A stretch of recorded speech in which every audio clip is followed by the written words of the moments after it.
Imagine waking up with nowhere you have to be, no schedule controlling your day, no need to explain your choices to anyone. Most people hear that and think of loneliness. Seneca heard something else. For Seneca, the real question was never whether a man could handle solitude.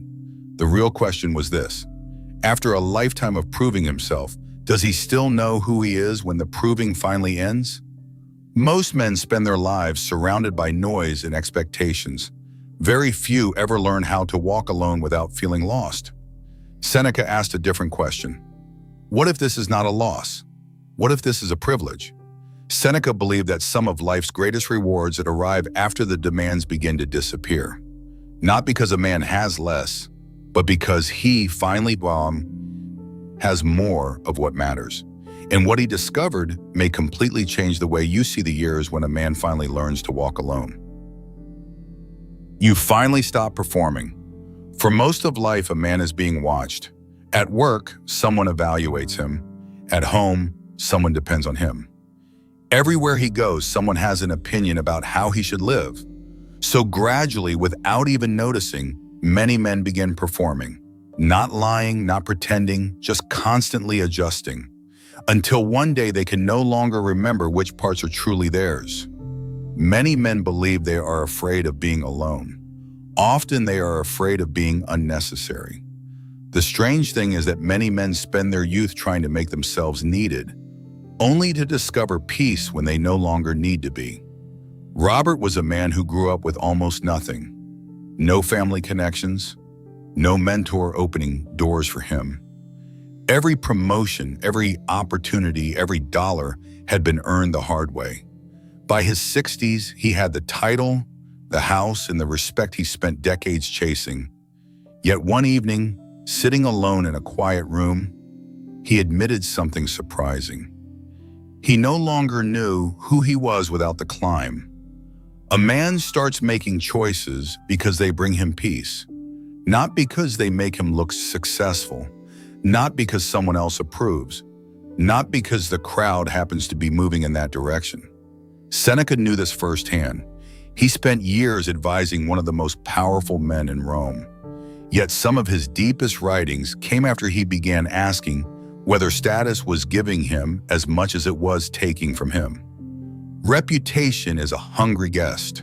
No matter how much you feed it, it always wants more. They stop asking, "How do I look?" and start asking, "How do I feel?" Because the day a man no longer needs an audience may be the day he finally becomes himself. If that idea resonates with you, take a moment to like this video. And if you're new here, subscribe to Move or Die Stoic. We talk about the lessons many men only discover after life has already taught them the hard way. You start wanting less and enjoying more. Everything you own eventually asks something back from you. For years, he may have believed happiness was always one purchase away.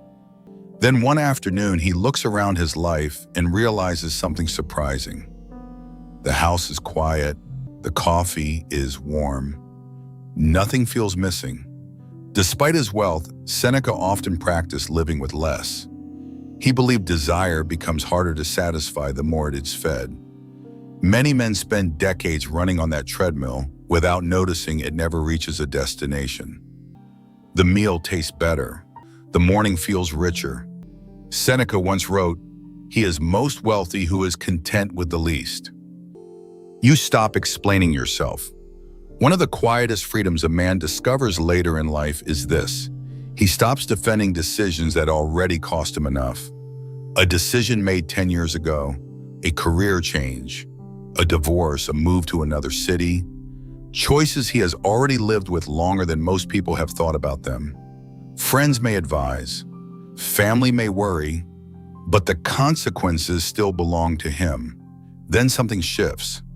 A man realizes peace does not require consensus. People can praise him. People can criticize him. At the end of the day, neither opinion pays his bills nor lives his life. After years advising Nero, Seneca learned something uncomfortable. The more visible you become, the more opinions people create about you. No explanation ever changed all of their minds. Not because they are cruel, Because every person is carrying a different version of the story. Clarity begins the moment you stop asking everyone to share your view. Instead, he puts that energy somewhere more useful, into building the kind of life that no longer needs defending. And eventually, he discovers something liberating. The people who truly understand him never needed an explanation in the first place. I'm curious about something, and what is one decision you stopped explaining as you got older? Let me know in the comments. And if you know a man who still carries the weight of other people's opinions, share this video with him. It may arrive at exactly the right time. You stopped living in the life you didn't choose. Have you ever called out yourself saying, "I wish I had," and then spending years replaying that one decision in your mind? Seneca understood this deeply. He had watched fortune lift him high, exile him, restore him, and turn against him again. Perhaps that is why he understood how easily the mind becomes trapped in thoughts of what might have been. A man named Jimmy spent years believing he had missed the opportunity of a lifetime. When he was younger, he was offered a position overseas. The salary was higher. The future looked bigger. But he stayed. For years, he wondered whether he had made a mistake. Then one afternoon, more than 20 years later, he received a call from the friend who had taken that opportunity instead. The friend had earned more money than Jimmy ever did, but he had also lived through 2 divorces. He rarely saw his children, and now he was spending his retirement years alone. After a long silence, the friend said something Jimmy never forgot. "I used to wish I had your life." In that moment, Jimmy realized something. For 20 years, he had envied a life that was envying his. That is the quiet trick of regret. It asks a real life to compete with an imagined one. Seneca knew that peace does not come from making the perfect choice. It comes from honoring the choice you made. Because a man can spend decades wishing for a different life, or he can finally learn to value the one he already has. The second man usually moves through life with far less regret. You learn who truly belongs in your life. You start noticing who still reaches out without needing anything. Later in life, that answer often becomes clearer. When Seneca was sent into exile, he learned a lesson many men discover much later. Some people disappear when your circumstances change. A few may even betray the trust you once placed in them. Exile has a way of revealing who truly belongs in your life. Years ago, someone I trusted helped push me toward financial ruin. What I remember most is not the betrayal, it is the people who stayed. My friend Jonathan stood beside me when I was living in a small attic room and driving a borrowed car. When there was little left to offer, he never disappeared. Years later, I still have not forgotten that. Loyalty is rarely dramatic. Most of the time, it looks like someone who keeps showing up. Seneca once wrote, "One loyal friend is worth 10,000 relatives." Perhaps that is why trust becomes more valuable with age. Most men spend years meeting people. Very few spend enough time valuing the right ones. The circle may become smaller, but what remains is often far more real. Before we finish, I'd love to hear from you. As you've gotten older, what matters more to you now than it did 10 years ago? Leave it in the comments. And if conversations like this help you think more clearly about life, like this video and subscribe to Move or Die Stoic. Perhaps that is what Seneca understood that many people still miss. Walking alone later in life is not a burden to carry.